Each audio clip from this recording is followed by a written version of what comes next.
Akem's analysis is proudly brought to you by Sportsbet Montana. Sportsbet Montana is the exclusive betting partner of Akem's analysis and the Samuel Akem YouTube channel. They are also Montana's exclusive sports book for all your sports betting needs. Get tapped in with all the odds, spreads, or featured bets through Sportsbet Montana today. Your game, your bets, your state. Powered by the Montana Lottery. Hey, what's going on, everybody? I'm joined here with Keelan White, the one of the 9 most outstanding rookies from the CFL this season. He was the 3rd overall pick to the Ottawa Redblacks, and he just concluded his rookie season. How you doing, Keelan? Doing good, man. Thanks for having me on here. Yeah, how have things been? Like, since you got your last game was what, this weekend? Yeah, we played our last game Friday. Last game Friday. Yeah, it's been a good season so far. It's but having a blast, honestly. You can't complain getting paid to play football. So yeah, it's been awesome. The record didn't really turn out to what we wanted it to be, but I mean, as far as from a personal standpoint, I had a good rookie year and stuff. Yeah. So yeah, it's been good. So having, a father who played in the CFL and then now having played your rookie season, was it what he told? Like, obviously he was telling you stories as you were growing up. Did the stories line up, or like, what was the experience like, man? Truly. Yeah, they do kind of line up a little bit. Yeah. And like, as we were talking, he's like asking me like all these things about like, do they still do this? Do they still do that? And so there was like some of that crossover. So it's kind of fun to, talk with him about how it's changed or how it's still the same from when he was playing. And, like he would always tell me stories about guys who were on the scout team or the practice roster who would like end up making it in the league because they just put their head down and work. And so I kind of, attached that identity to myself, I guess, growing up through football, I guess, like with the walk on and all that stuff. Like he'd always be like, yeah, there were guys on our practice squad who would go hard every day, and the coaches would eventually notice, and then they would get time and then have a great career in the league. So he would always harp on me just to kind of always be that guy who's outworking everybody, and eventually you'll get your shot. So yeah, man. And I was able to see that a lot. Even like from my standpoint, there were guys in our practice squad that cracked the lineup, and then even if maybe they weren't needed with us, they would get released, and now they're signed somewhere else and they're playing. So like it's cool to see that happen. So you were active the whole season? Yeah. Active the whole nice, season. nice. We had the guy, the starter, the other Canadian starter got hurt in camp, so I stepped right into his spot and was active and starting all season. So yeah, man. Yeah. So take us through your first few weeks as a rookie. Like, what was that like? You get to Ottawa. What was the introduction like? What was the fanfare like? All of it. What was it like? It was interesting for sure. It was a big jump being like from being a freshman in college and then being like a rookie in the pros. Like freshman in college, everything's like, okay, you're gonna go here, you're gonna do this, you got this to do. Like everything's kind of already laid out for you. And the up here is kind of just like, yep, we got you a flight. You're gonna show up. You're gonna report on this day, and then like there wasn't anything like I had to bring my own cleats. I had to bring my own glove. Like everything was everything. I had to figure it all like by myself almost. So that was really interesting, but it was also a big learning curve of like learning how to be a pro and, doing all that stuff. So it was an interesting first couple weeks at camp, but I mean, that's the best way to learn anyways. So I just embraced it and kept moving forward. Right. Cause you got drafted and like basically right as you got to Ottawa, like training camp was starting, right?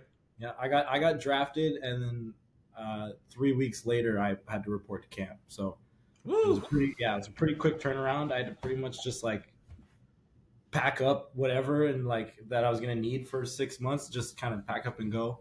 So yeah, I didn't really. It was kind of just like going into the smoke, like not knowing what was gonna happen, but it was an awesome experience in the end. So yeah, it was cool. L&M Fine Jewelry isn't just sparkle, it's tradition, commitment, and Montana craftsmanship you can count on. Whether you're celebrating a touchdown, an anniversary, or a new beginning, we've got the jewelry that makes every moment golden. located on American Way in Missoula and Main Street in Kalispell. We're ready when you are. L&N Fine Jewelry is the official jeweler of Akem's Analysis and the Samuel Akem YouTube channel. They do a phenomenal job. It's a family-owned jeweler. Michael and Landy are the owners of L&N Fine Jewelry, and they do a phenomenal job. Please go check them out when you're looking to buy that special ring for that special person. L&N Fine Jewelry, your diamond destination. So, you know, you just played a whole season. You were one of the 9 most outstanding rookies. I also saw another FCS guy, Travis Tice, on there. He was a South Dakota guy. Yeah, South Dakota. Is he Canadian originally, or? No, he's not. No. There's a bunch of rookies on. I think I was the only. I don't want to say that. I don't know if I was the only one, but one of the only Canadian rookies on there. Oh dang! So the CFL is heavily dominated by American players, huh? Yes. Yep. In terms of like skill position players and playmakers, they're mostly American. Yeah. Dang. So what was that like, being like a Canadian who went to play American football and came back to the CFL? What was that experience like? It was that was actually, I'm very glad I did that, because now being up here, like the competition I'm playing against is all kind of like FCS or like lower tier FBS competition. So it's like I've played against all these guys, like the guy Tice at South Dakota State, Davis Alexander is the Portland State, 10-0, the starter right now, Portland State, like guys like that, that I'm like, oh shit, like I could actually like I played against these guys. It's not that big of a jump, like in the end. You kind of have that realization. But and then being a Canadian is I see it as an advantage, because a lot of Canadians in this league, they don't get that. So now me being a Canadian and I'm able to then go against that competition and be successful at that is super important. So is huge. Yeah. So with that, you mentioned being a Canadian, coming to play American football, then going back. What would you say was your like welcome to the CFL moment, like your rookie welcome moment, where like maybe somebody hit you or you got clamped up really bad? Like, what was that moment? Oh yeah.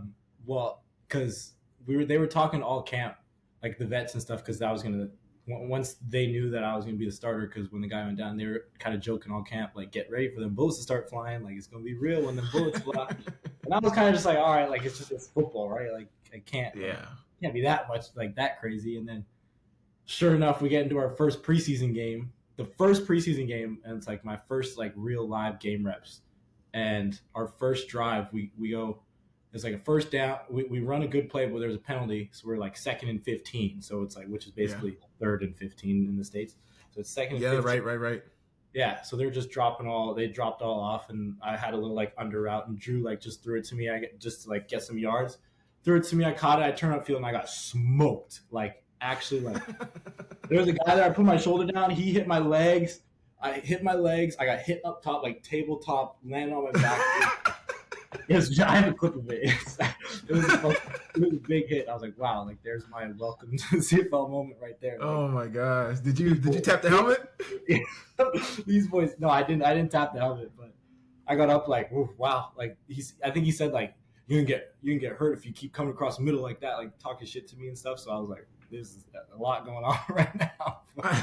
Yeah, that was my welcome to CFL moment for sure.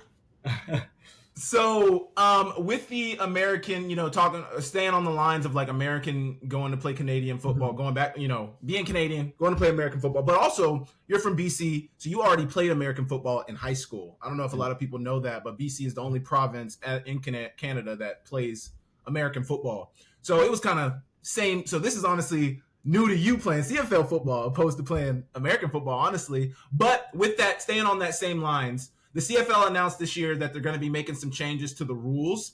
And I think I saw something on social media about you kind of disagreeing with that. Talk about the rule changes they're making, and talk also why you disagree with the rule changes. Yeah, so they're basically the Canadian game has some uniqueness to it, and there's history within that and everything that. So like we have a wider field, 65 yard wide field. And it's 110 yards in length. So there's an extra, so it goes 40, 50, and then there's a center line, and then there's a 50, 40 in the other way.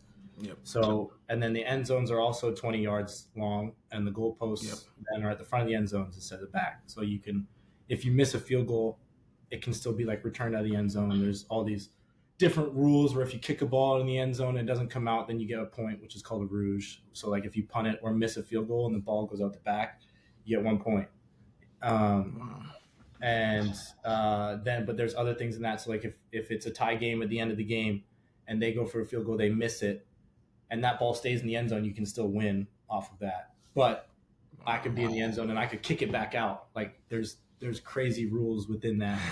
Wait. So what do you mean if it stays in? If it stays only in the end zone, or even if it goes into the stands, it still counts as a point? Yes, like if you kick a ball, you kick it out the back. Like it lands, it goes in the air out the back of the end zone. That's a point. If you you like punt it, like and it's like a touchback. If you punt it and it goes in the end zone, there's no touchbacks. So that would be a point. So you can't take it in the end zone and then take a knee. So that's something, a way to like incentivize people to like return the ball and stuff, huh? Exactly, yeah. But also, if you do concede the point, you get the ball at the 40-yard line. So it's like, would you rather try and run it out and like whatever you get, like if you get to the 20 or whatever, that's still not the 40. So sometimes you'd rather take the point and get the ball at the 40. Get the field position. Yep. Field position, yeah, because it's just 1 point. So wow. There's a lot of like intricacies within that of different decisions that you can make and stuff like that. So, but now they made these changes, they're moving the goalposts to the back of the end zone and making the end zone 15 yards instead of 20. And they're taking out. Does that mean rouges and stuff are going to go away? And they're also taking out, you can't win. Yes, so you can't win. You can't get a rouge off a missed field goal now. So instead of like missing a field goal and getting 1 point, now it's like 3 points or nothing. And then, but it also changes because they took out the center 55-yard line. So the field's not as long either, but they're keeping this 65-yard wide field. So now, like, if you go, like, because there's a thing, so you have the red zone, there's like the red zone, but now like between the opposite 50 and like the 30 is called the fringe zone, basically. So you have points, like you have 3 points there. So it's called it's called fringe football because you're not like really going to score because you still have 3 points. You don't want to be too aggressive and like mess up your points. Yeah. So now they basically took that fringe area out. And so now it's much more of a decision to kick or to go for it. Like on third down, you're either kicking into you're taking a longer field goal, or now you're going to have to take a risk and go on third down. So there's a bunch of differences in that. But the biggest thing that I don't agree with is that they're moving the goalposts to the back, because that, to me, is a staple of the game. So, like, to me, the staples of this game were the wide field, the free motion, the yard off the ball, and the goalposts at the front of the end zone. And now you're just taking one of those out because not even for a reason that makes any real sense. Because the commissioner said, like, that quarterbacks throw significantly less over the middle of the end zone than the right or left because the goalposts are in the middle. So I saw you catch a touchdown across the middle. Thank you. That's what I'm saying. Like, it shouldn't matter. Like, it's not like there's a scoring issue. Like, BC put up 55 points the other week on a team. So it's like, it's not an issue of scoring. I don't think it should matter where we're scoring. And to me, that just takes it and makes it more American to me, which is like, I don't have a problem with American football, but in a league like this, like we don't want to make it more American. We want it to stay unique and have that difference of like games and stuff. So I just don't agree with it. And I think by making these changes, you're making it more American, which doesn't need to happen. And if your motive is that you want more attention and more eyes on the league, there's other ways to do that. For example, they don't even televise our combine. They don't put the combine on TV, or have more media attention around the draft. Like they only put the first 2 rounds of the draft on TV. It's like there's other stuff that you could do to bring more eyes other than just make a whole new game. And it's like that's a game that I grew up watching as a Canadian and having like a lot of that I fell in love with and wanting to play. And now you're changing it. Now like I get 1 year of it. Now you're changing the whole thing. So it's frustrating. But that's just my Sounds like you need to put your name in that CFLPA hat, man. Yeah. That's just my rant on the issue right there. Sorry, that's a little crazy. But I wanted to stay on that though. Do you think they're Americanizing it to make the likelihood that more CFL players get picked up to the NFL? Do you think that's why they're doing it? Um, I don't think that's why they're doing it. That's a good point, though. I haven't heard that one. I think it's the other way around. So they're making it more Like where more Americans will want to come play CFL? I'm playing the CFL, yeah. Ah. I think it's that, which again, it's like it's not to be like a dick, but like it's a Canadian league. It's meant for Canadians. So you're by making it American, more American. That's kind of just like now the Canadians are out here like, well, what about us? Yeah. So, and that's kind of been hasn't that kind of been a central tenet of the CFL is like, 51% of the roster has to be Canadian, correct? Yes. Correct. So like that's been a thing. They've been trying to maintain I don't know the right way to say this, but like they're trying to maintain the Canadian talent base within the game, the Canadian talent within the game, and you feel like that's kind of being eroded? Yes, I 100% think that. And another point is the U Sports, the Canadian University football. They all play they're still going to play the current CFL rules. And now like most Canadian universities share their fields with CFL teams. Winnipeg and University of Manitoba both share the same stadium. Like Calgary and University of Calgary shared. So now you have to switch it all around. Wow.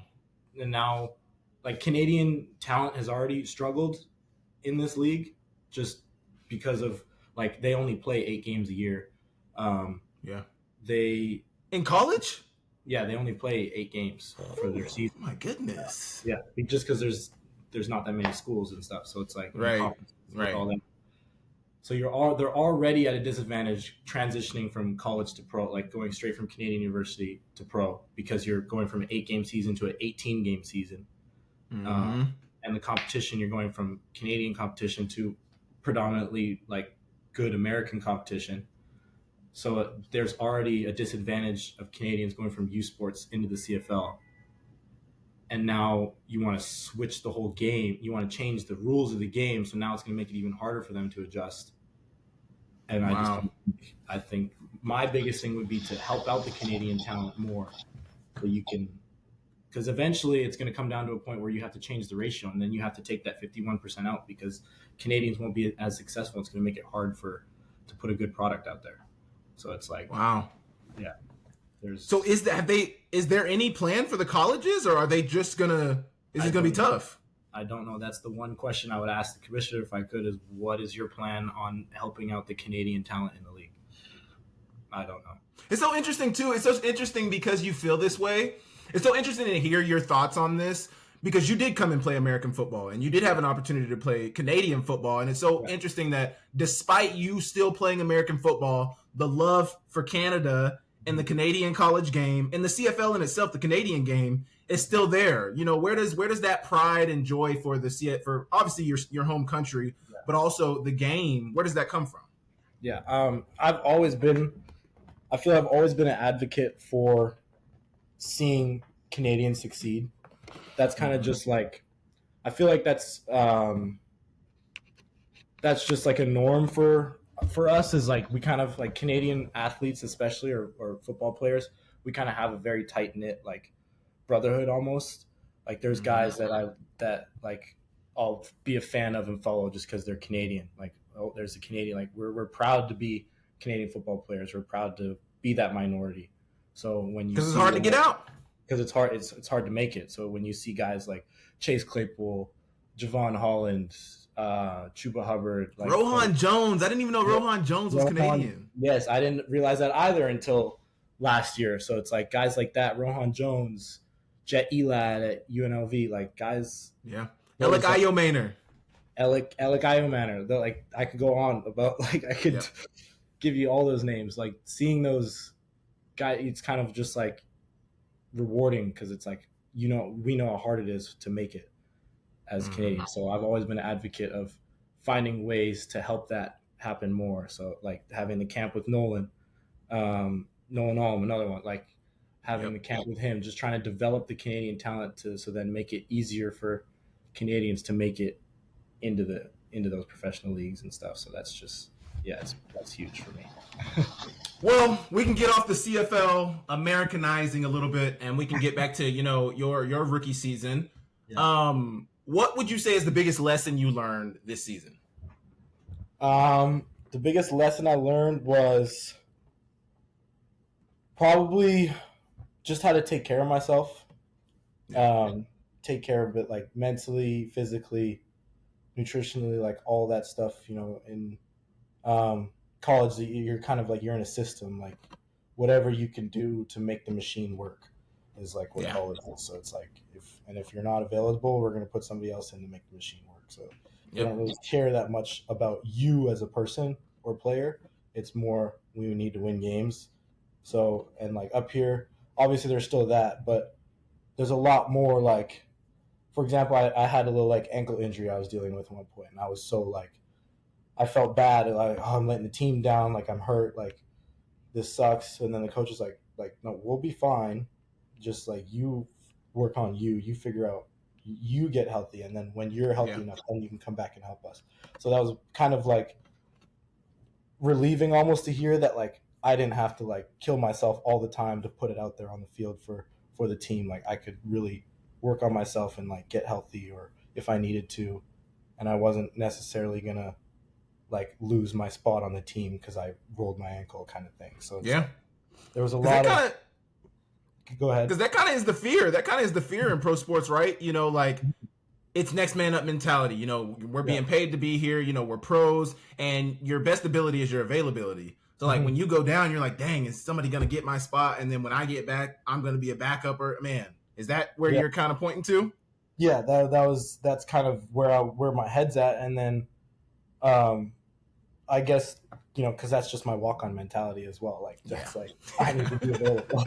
So, but now like, I'm a draft pick. Like I have like a little bit more leeway that I learned I had, but even then, that just wasn't like a part of my like just the way I'm wired. Like I need to be out there all the time. So the biggest learning thing was taking care of myself, being able to get healthy when I needed to, or take a break when I needed to. Like I could always be like, hey, like I need like some rest here and there, and they would give it to me. So it's kind of like it's interesting. That's awesome. That's awesome. Like, to be a part of that and see that, and just learning like, just like training right, eating right, all that stuff, like what it takes to kind of be successful in the professional area. So that was pretty much my main thing. So you talked about the type of leeway you can get because you were the third pick in the draft. Mm-hmm. Was there kind of like, were people testing you during your rookie season? Like, hey, you're the third pick in the draft. Like, that's nice and all, but like, I got to see what that's really about. So like in the one-on-ones and practices, like were people trying to test you? A little bit, yeah. There was definitely, I got called out a couple times in one-on-ones, and then for like I want the draft picks. So like, all right, and then I was able to then go out and win. They were like, okay, yeah, that's why you're the third pick. So okay, there we go. So yeah, there was definitely that, and I mean all the time, like in games, even if like I drop a ball or like I miss something, like come on, you're the third overall pick, you gotta get that, like shit like that. So like, yeah, like so it's like gratifying, but it's like pressure at the same time. A little bit, yeah, for sure. Like I need to be more on point than the average rookie, but I was ready for it. I kind of embraced it, and being as I always put it towards my training, like at Montana, like we're trained right down there, and that makes it almost makes it easier as a transition. Like after camp, my coach was like, so how are your legs feeling and stuff? I'm like, honestly, coach, that was the easiest thing I've ever done. Like compared to what we do in Montana, like that was it's easy. So it's nice. No winter condo anymore. No winter condo, and there's no 25 period practice days of like, so yeah, it was almost easier in that aspect physically, for sure. Yeah. So So looking back on your season, what would you say was the best moment for you for this season? The best moment for me, honestly, was like the thing that I was most proud of is that I could get out there and be comfortable. I wasn't out there like I was nervous, but like I wasn't like, am I doing this right, or I need to get this right? Like I didn't have that like jittery nervousness inside. I was always, when I was out there, I was comfortable, and I felt, and like that just goes towards my preparation. I prepared right for it all and everything. And when I got out there, I was comfortable. I was able to confidently make decisions and stuff while I was playing, and I looked like I belonged on film. Like that was just the thing I was most proud of for my rookie years, kind of being that reliable decision maker and guy that I could be. So yeah, that was what I was most proud of. Wow. So what is your plan this offseason? What are you working on? What do you need to improve on? You know, what's that one thing, you know, because I think every player goes in the offseason wanting to improve on things, but like what is something that you're trying to improve on this offseason? Definitely I want to be more explosive with the ball in my hands. I kind of made a point to myself this year, like I didn't want to be that guy. Like, you know, you never want to be that guy. So I wanted, you know, to show that I was reliable. I could be in the right spot, make the play when the ball came my way, and kind of show that I was able to do that. And then now that next step for me, I think, is catching the ball, breaking a tackle like for explosive play, or you know, making that hard first down when like most guys would come up short. Like kind of that kind of next step for me is where I need to go, I think. So I definitely need to work on that. So we keep talking about, you know, you played American football since high school. You played American football in college. What was the playbook like? You know, what was that difference like? Because obviously you said you went in prepared, so obviously you were studying. How much different was the American playbook opposed to the Canadian playbook?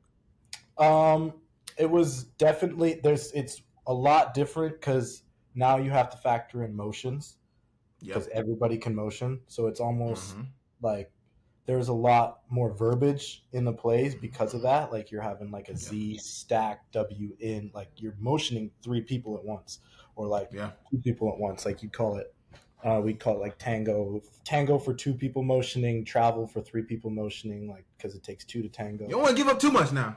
That's true. But, or is that what everybody does? That's most of it is like the same. They just call it different. They just call it different things. But like the motions, like, so we'd have different. There's a lot of different verbiage for different things, which you kind of have to grasp. But I was lucky to come into a system that was very similar to Coach Pease's at Montana, with the attention to detail and everything, and the concepts, like naming concepts, like everything was kind of the same in that way. So studying it, I just studied it the same way I would study at school. So it kind of was easy that way. But there does come to a point where it's like, holy, like that play call is a million years long, and you're just like, you have to remember all of it. Or like some of them are just like, what is even happening? You just kind of have to pick out one thing from it to remember. But your job, you remember your job. Exactly. Yeah. But yeah, the playbook is, especially ours, was hefty. Like we'd have 100 plays on the call sheet every week, so it's like there's a lot to know. But I'm glad I was able to be prepared for that, being trained in a system like Coach Pease's system. So yeah. Who would you say is the player you faced this season that gave you the most fits? Like, who was one corner or safety or linebacker that you went against this year where you were just like, oh yeah, he's nice? The dude who gave me my welcome to CFL moment, Darnell Sankey. That dude wouldn't leave me alone. I think he had something out for me, because every time, like he hit me the first preseason game, then the next time we played him, he's like always around, like he's hitting me again. I'm like, where'd you even come from? Like he's like talking to me. I'm like, what did I do to you, man? Like what? Like you targeting me? And like even like some of the vets were like, yeah, I think he has it out for you or something, because every time he's like around me, he's like giving me shots after the whistle, or you know, like something like. So he was always. What team does he play for? Montreal, number 1 on Montreal. Okay. Darnell Sankey. Yeah, he had a little thing against me, I think, but I was able to get the last laugh, and I caught that touchdown again right in front of his face. Hey, that's how you freaking answer right there, man. Right in front of his face. Did you say anything to him? No, I didn't know. That's not me. I just kind of it's just he knows. Yeah, he knows. You know what you said to me all year. Yeah. So yeah. So to move away from the CFL, let's get to Montana. Montana's been playing well this year. You know, a year after you leave, you know, obviously you guys were really good in 2023, down year a little bit in 24, back to 2025. They look really, really good. They're 8-0. What are your feelings about your alma mater? Yeah, they look amazing. I talked to Coach Peace the other day, and I was like, you could make your own like Dan Casey page of football plays, whatever you're cooking up. Man, yeah. Because it's beautiful to watch on offense for sure. Yeah, they're killing it. It's kind of a lot of FOMO for me because it's like I want to be back. I was just about to ask. Is it kind of like, dang, like you figure all these plays out a year after I leave? You do this? Come on. Yeah. Like, man, we're calling the nail to Brooks in the first game, and I had to ask all you. So, literally though, for a game winner, a freshman. When does a freshman get that call? What? I know. So yeah, it's a little bit of playful animosity, but yeah, no, it's fun. It's fun to see for sure. Watch them cook. But you mentioned Brooks, and he's balling out this year. What does that kind of feel like for you, and what kind of conversations did you have with him last year when he was a freshman? You know, he's a redshirt freshman now. He's a true freshman last year. What were kind of the conversations? What were you guys able to teach him, yourself included? Like, what were you guys able to teach him, and how does that make you feel to see him like absolutely balling out now? Yeah, no, it actually feels good for me because to me that's my rook. So like, yeah, it is. Like, I kind of saw it in camp that he was going to be good. He reminds me a lot of myself with the way he attacks the game. Like the way he doesn't say much. He puts his head down and just goes to work. Methodical work ethic. Yeah, extremely hard worker. Always is looking to improve with anything. Always like he's asking questions. He's kind of new to the game as well, so like he was asking a lot of questions. But yeah, seeing it in camp, like I knew that he was going to be. I didn't think it was going to happen this quick, but I knew he was going to be a dog for sure. And I just love seeing him blossom from that. But yeah, I was always trying to give him any piece of knowledge I could from my game. Like I wasn't trying to gatekeep anything. I was trying to help him out any way I could. And he's taken that and just ran with everything, and he's doing a great job. So yeah, I love to see it. So you mentioned Coach Pease a little bit, but I don't want to get off the Coach Pease point because lately I've been kind of wanting to give Coach Pease his flowers. Mm-hmm. Do you feel like Coach Pease has gotten the credit he deserves? I mean, from me, he gets all the credit from me, but most definitely. Yeah. I don't. Yeah, no. As a play caller, as you know, I don't think so. I mean, he was in Boise for when they won that. Like he was drawing up plays Fiesta for them when the Fiesta Bowl. So like, I always say that like that was Coach Pease. Those the two like best calls in college football was Coach Pease. So I think he deserves all the flowers and everything that he gets. So yeah. How would you say Coach Pease was able to assist you in your development during your time at UM? Just football IQ. He was probably, I can credit, because guys, the coach, like they say up here that I was one of the most pro ready guys in the draft, or like I looked like a professional from day one, and I think I credit that to Coach Pease of getting me ready, just like how to do the little things right, and how to do everything just like with detail and purpose. I credit that all to him of just because he's more than a coach, and he just teaches you how to like live life right and how to attack the little things and the right, do the right things and everything like that. So he's more than a coach in that aspect, and he actually cares about you as a person and as a developing human. So yeah, like that's yeah. So I don't know if you've been keeping up with like FCS football that much. I know you obviously been watching the Griz, but what do you think? Give me your thoughts. Put your analyst hat on. What do you think is a realistic ceiling for this Grizzly football team in 2025? Realistic ceiling. I mean, I see them as to me, they're almost like the Cats last year. They go undefeated in the season and make it all the way to the Natty and then see what happens. Like that's what I feel like they have that kind of team. So I think they could definitely make some stuff happen.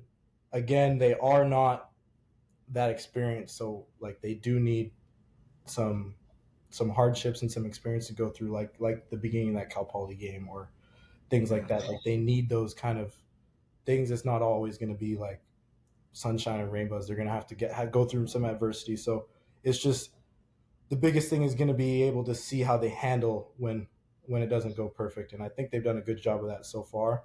But when they do get a really good like playoff, go against a good playoff team, we'll be able to see that. So yeah, I think that. Do you think they need a loss? Well, nobody. No, I don't. I don't think anybody needs a loss. But yeah, right. I feel like a loss helps. Like in 23 when we lost that first conference game, like that really was like that helped. Yeah, but that's also because we thought we were fine, and then we hit that loss. We were like, okay, no, like we actually need to like lock in. But I don't see we're not fine. I don't see that comfortability with this team. I see them like working through, like taking everything on. I don't see them like looking past, like they're taking it on in the present every week. So it's like it's just kind of it's going to see how it's going to come down to when they face a good playoff team, how they handle, you know, that kind of situation. So yeah, so we're just going to adversity, baby. Yeah. Well, you know, you're on your rookie season is over. You're going into year 2. You're looking to improve. Is there anything else you wanna get off your chest while you're on here with us? No, other than the fact that B Hill had 2 picks against us last week. Man, exciting! What was that like? Being his former teammate, what was that like? That was so fun, actually. See, because usually I'm on the sideline, I'm watching him play defense. I'm never going against him in a game. First of all, I didn't realize he talked that much. he talks smack. He talks a lot of smack.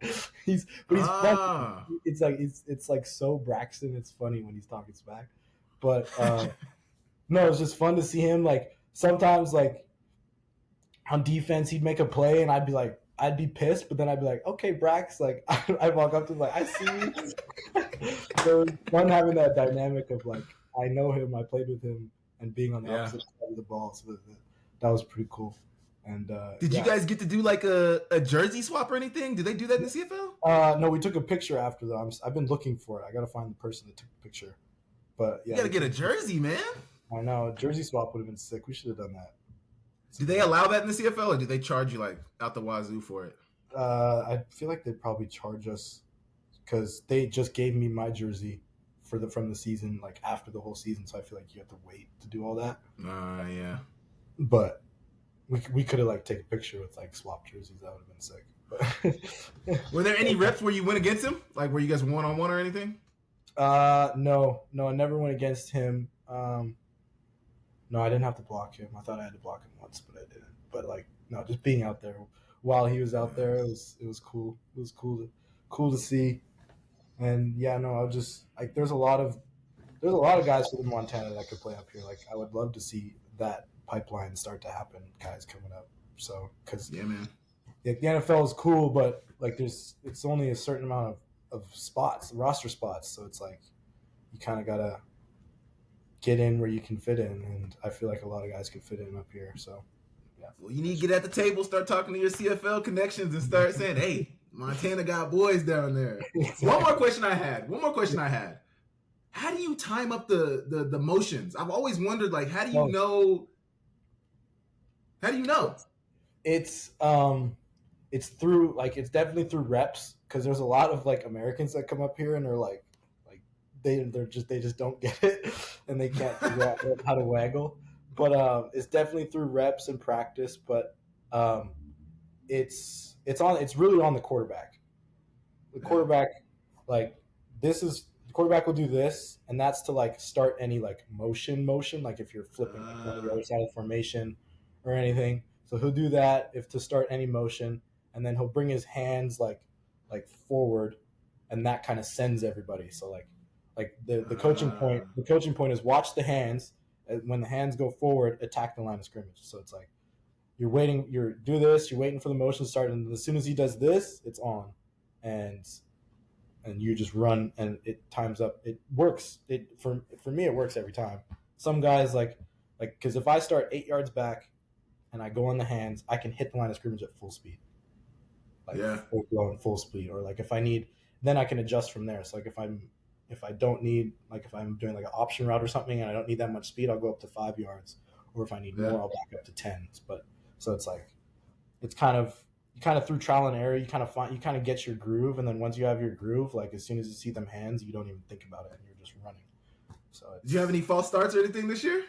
I didn't know, but there were a couple guys who did, but that wasn't on them sometimes, because it's like quarterback sent the hands, but he took too long to say set hut. So it's like quarterback has to have a rhythm and cadence as well. So, but yeah, I didn't have any false starts, luckily, because that's also my American training, just looking at the ball and waiting for it to move. So, so I said that was my last one. I do got one more.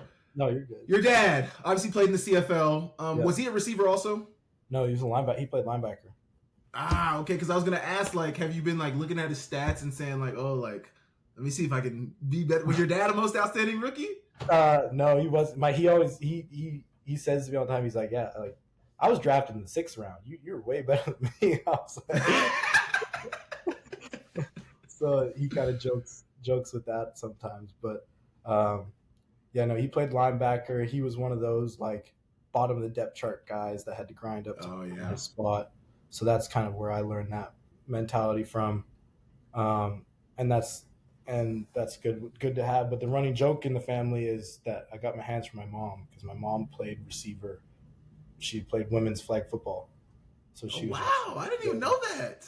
Yeah, so she played like competitive flag. She's won a couple national tournaments and stuff for women's flag. Yeah, so yeah. Oh my gosh, flag football is getting very, very big in America right now. Mm-hmm, mm-hmm, yeah, very big. All the high schools are picking it up. It's huge. Yeah, it's growing, which I love, which is great to see. But like that, the women's flag league has been around for so long up here in Canada. Like, wow. I used to be like, as a kid, I would be at her practices and stuff, like running around.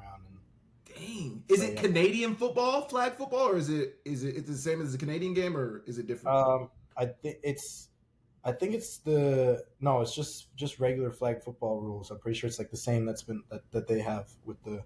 Okay, right, because it's an international game. Yeah. So the same international rules, but yeah, like that. The women's flag community up here is insane. Like there's such a big community, and been going on for so long.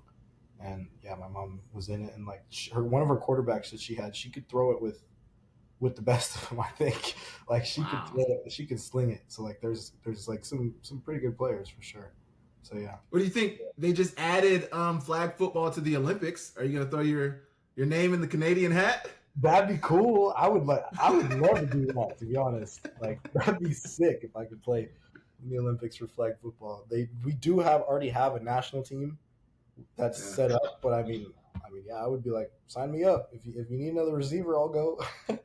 They're talking about all the NFL guys playing. They're trying to see, and all the flag football guys are like, well, this is different than NFL football, Yeah, and the American team actually just lost to the Canadian team, by the way. Oh, they did? Yeah, I'm pretty sure. Wow. Yeah, so we got some ballers now. We got some players. Yeah. So. Well, I appreciate you bringing on, brother. Always good to talk to you.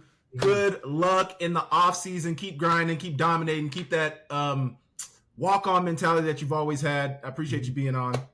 That's Keelan White. Appreciate you having me, man.